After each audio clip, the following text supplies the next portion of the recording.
Oh, I'm waiting for y'all to trickle on in. What's going on? What's going on? What's going on this edition of Tell Me Your Issue? Good morning. Hopefully everybody had a great weekend. Hopefully, you got your spend it in, you spend it on, you got your shopping, you got your eat on, but you still got your workout on. Hopefully you rested a little bit because it's Monday. Monday is the beginning of the work week. Hopefully you're ready to conquer. Hopefully you're ready to dominate because I don't know what you come to do. But every day I wake up, I come to dominate. That's what I do. So who's going to be the first? Who will be the first to pop on up in here? Who will be number one? Let's see who's coming. I see some eyes popping up already. Who I got with me? Hey, Sherrod. Good morning. Good morning. Good morning. Hey, Opal. What's going on?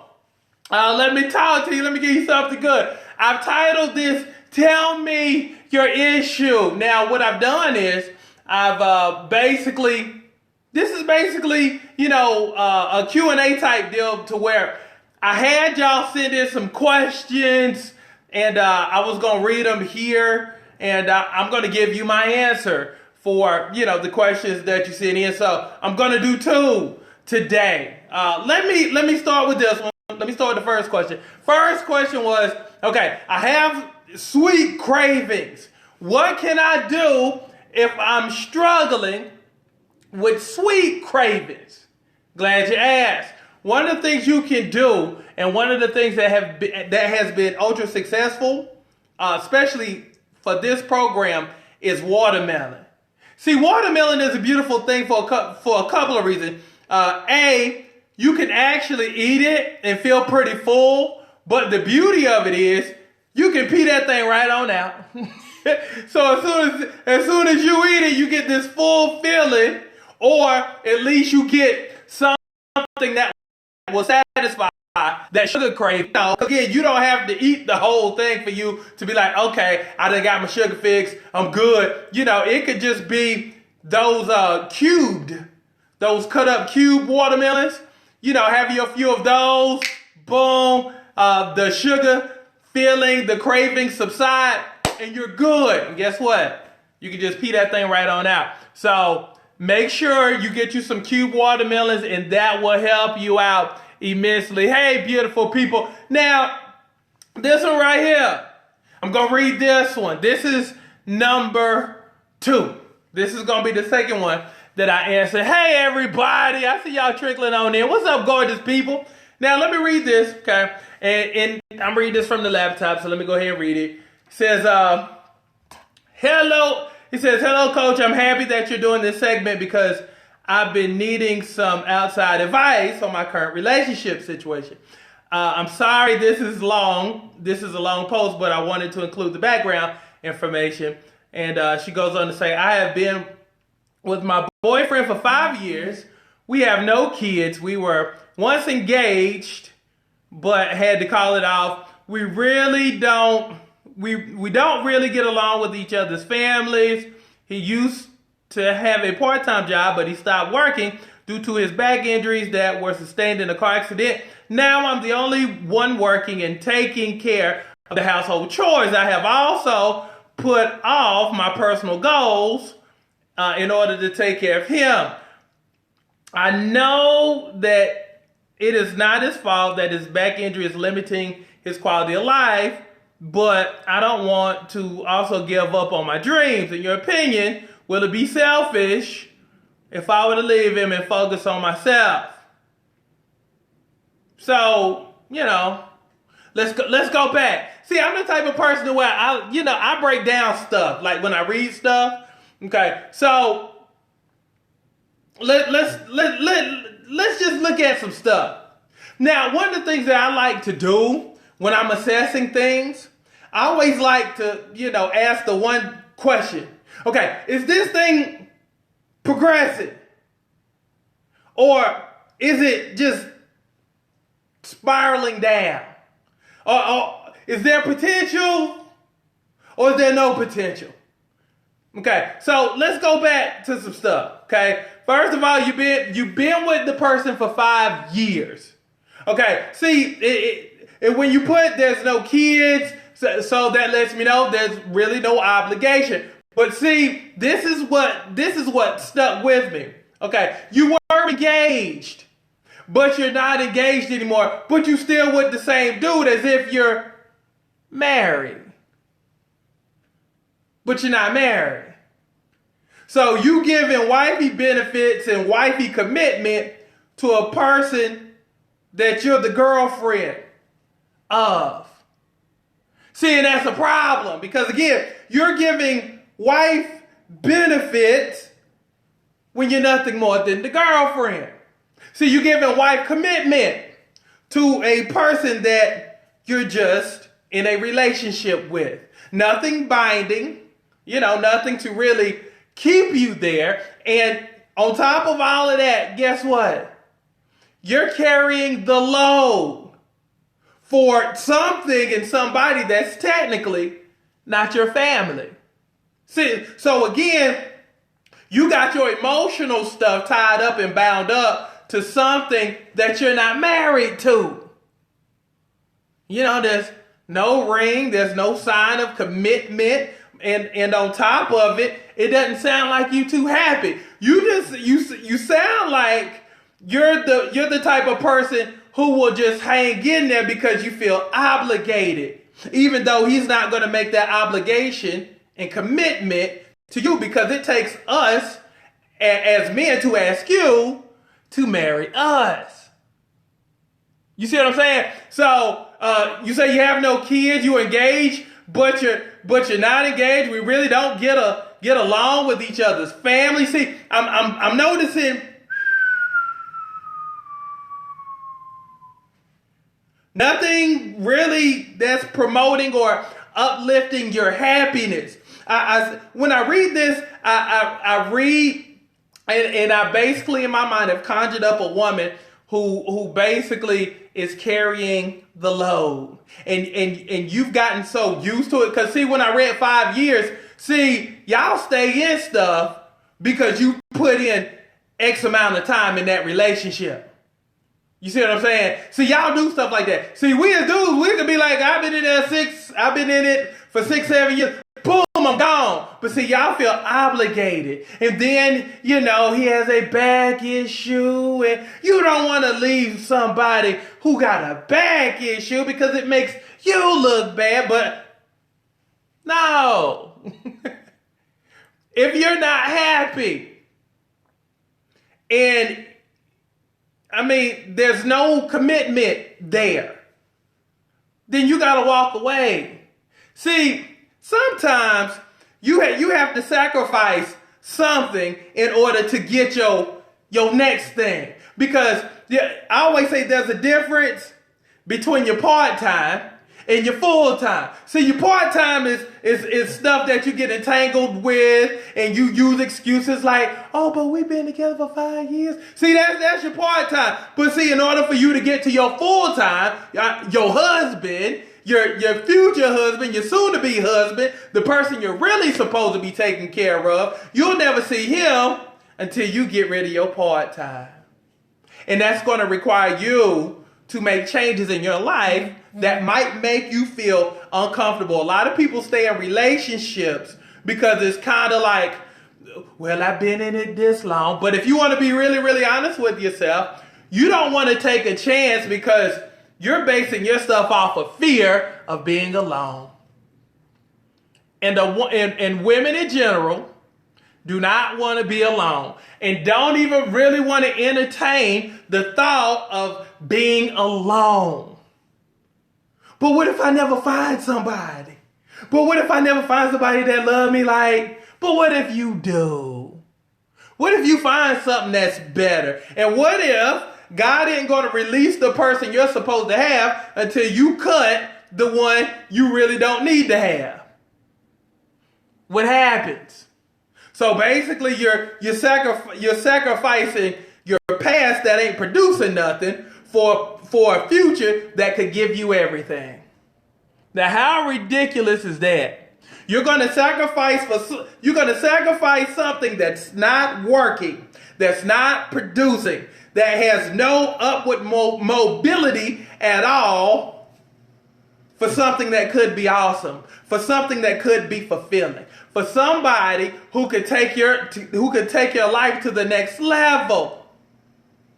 But you're afraid to lose something that you're familiar with. Sometimes you got to travel outside of the land of familiar in order to get what you're supposed to have. But that requires you to have faith. Not only faith in yourself, but to have faith that God will give you the person you're supposed to have versus something you feel obligated to that's not producing. Look at it from a business standpoint. I always tell women, look at it from a business standpoint. You know, if you were to go into any Fortune 500 company, you would ask, when you look at your employees and the performance at the end of the year, are they producing? Are they working hard? Are they producing great numbers? Are they enabling us to take this business to the next level? If you can look at your stuff objectively and take your feelings out of it and ask the questions of, does this person add to me or subtract from me? Does this person multiply me or divide me? Does this person help me move the ball down the field so we can score and basically allow us to play offense all the time instead of me having to hold up a man that basically leaves me vulnerable to where I'm always playing defense and I'm always hoping stuff don't happen to me. Oh, please don't happen to me on this day. I don't know what I'm going to do. Again, you got to get somebody. When I look at a relationship, I always ask the question of, can you help me? Do you make me better? Do you make me strive for more? Do you bring out the best in me or the worst in me? Again, you have to look at your life as a CEO of a Fortune 500 company and ask the question of, do they produce? And if the answer is no, they gotta go. Because again, you ain't supposed to be holding up no man. You see what I'm saying? Because that's a lot of weight. You ain't supposed to be carrying around some dude. You know, we supposed to be carrying around y'all. How about that? I'm a traditional dude. I'm old school. You see what I'm saying? I'm a firm believer that, you know, we protect y'all. We make y'all better. We get better together. But in terms of, if you would date me, I'm not expecting for you to prop me up, to keep me up, for you to be doing everything, because that's not what a man is supposed to do. We supposed to provide and protect. That's what we do. And we're supposed to uplift you and make you better and take away some of the strain and stresses of your life. Supposed to be improving your life. We're supposed to be a blessing to you, not a burden to you. So again, blessing versus burden. Asset versus liability. So with that being said, to the person, who wrote me this, wave him away. He got to go. He don't produce nothing. Take him out of the backyard, shoot him. Boom! It's over. If they don't produce, cut it loose. I can't say that any more simple. If they don't produce, cut them loose. And that's real. Because again, if they don't add to you, they're subtracting from you. If they don't multiply you, they'll divide you up. Again, there's a difference between being a blessing and a burden. Again, life is too short to be propping up some dude. So go ahead and let's let that go. Let's wave it away. Wave it away. Because I always equate a bad relationship to old milk, expired milk. See, a lot of y'all keep expired milk in your refrigerator, that can can actually be your relationship because, again, spoiled milk, you can't drink it, but it takes up so much room in your refrigerator. But that's how a relationship is. You can't make room for a new and fresh relationship because you still got that old jug sitting in the back taking up all the room. Get rid of your expired milk and the expired milks in your life. It could be that relationship. It could be that job that's dead end. Sometimes you have to look at some of your situations that brings you the most angst and ask the question of, is this expired milk? Is it done? Is it spoiled? And if it's spoiled, you got to make room. You got to remove it so you can make room for something that's fresh that you can have versus something that's dead and spoiled that if you drink it, mess around and make you sick. So that's what's up. So I really enjoy this. So if y'all have any more tell me your issue, questions, or things that you need help with, email me at kenyacrooks@gmail. I love doing stuff like this because I want to help you in all areas of your life and give you a man's perspective, especially on this. Because again, sometimes you need to hear stuff from a man versus, with your girlfriend. Because your girlfriends, for the most part, oh, his back bad. Oh, man. You can't leave him like that. The heck you can't. Again, life is too short to be bound up by something you really don't want and need right now. Again, at this stage in your life, you need support, and not just physical support, but mental support. You need support. I mean, everybody needs support. You don't need burdens. You need support. You need to be uplifted, and you need to get with a person who can bring out the best in you. So that's what's up. So I love doing this. So if you have any questions, put in the subject line, tell me your issue, question, knock them on here, and I'll answer it for you. So hopefully that was extremely helpful, because I know a lot of times when a person asks questions like that, they're not the only ones going through that same deal. So I know there's probably a few of y'all probably going through the same situation of having that expired milk in your life that you might have to remove to make room for your new stuff that God intended you to have. So I hope that was very, very helpful to you. So love y'all. Let's go get this work done. You're welcome. Hey, Marcella. Marcella says, yes, sir. Thanks, coach, for speaking a word of truth. This is just what I needed. Confirmation. I knew somebody else needed to hear it, because that's what y'all do. See, y'all lead here, and that's cool. But see, sometimes your feelings can fail you. And so that's why you have to look at stuff as a dude sometimes and hear stuff from a dude at times to kind of like reel that thing in and bring it all in versus you being led by your feelings. Because again, sometimes your feelings will let you down. Sometimes your feelings will cost you, and not just cost you in one sense, but cost you in terms of your time, spending the best years of your life in something that you were supposed to have been, done with years ago. That's one of the things that I always ask. Okay, but when did it start going bad? Because somebody be like, I've been in this relationship for 5 years. And then my question is, okay, but when did it start going bad? Year 2. But you done wasted 3 years trying to resurrect something that's already dead. 3 years of something that's already dead. Not 3 weeks into it where it starts to go wrong, but 3 years.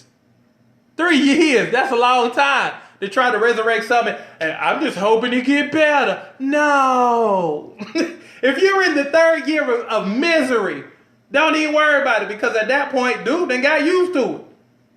And he ain't trying to change nothing, because again, he's used to you supporting you. And now, guess what? As y'all have done with some of y'all kids, now you've enabled that man to use you. So stop being an enabler. And I'm talking about y'all too as mothers. Stop enabling your kids too to use you. Because when you enable the same person that enables their kids to screw them and do them wrong are the same women that enables grown behind men to basically allow them to use them up. Because I always remember, for somebody to screw you over and do you wrong, you first have to allow them and give them permission to do it. Think about that. You're basically giving somebody permission to screw you over.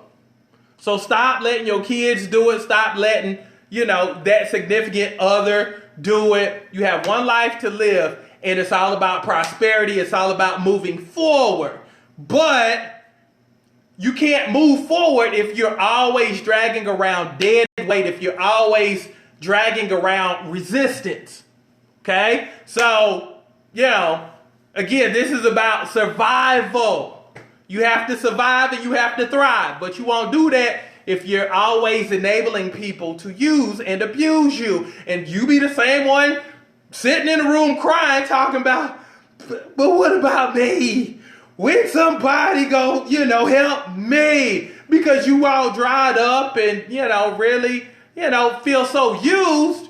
But you got to look in the mirror sometimes, and instead of asking people, when are you going to help me? You got to start asking yourself, when am I going to help myself? When am I going to do things that's going to allow me to flourish? And it starts back with the enabler. See, you kind of shade it as, but I'm just trying to be helpful and I'm just trying to do what I would want somebody to do for me. That's all well and good, but they wouldn't do it for you, and they won't do it for you, and they haven't done it for you. You have to do it for you. So I'm challenging you to look after you. Take care of you. How about that? So, love y'all. Y'all have an awesome day. We're about to post up this homework, but I hope that was helpful. So let's rock and roll. Love y'all. Matter of fact, we'll work out live tonight at 6:15. If you want to work out with us live here at the house, come hang out with us. Love you. Be good.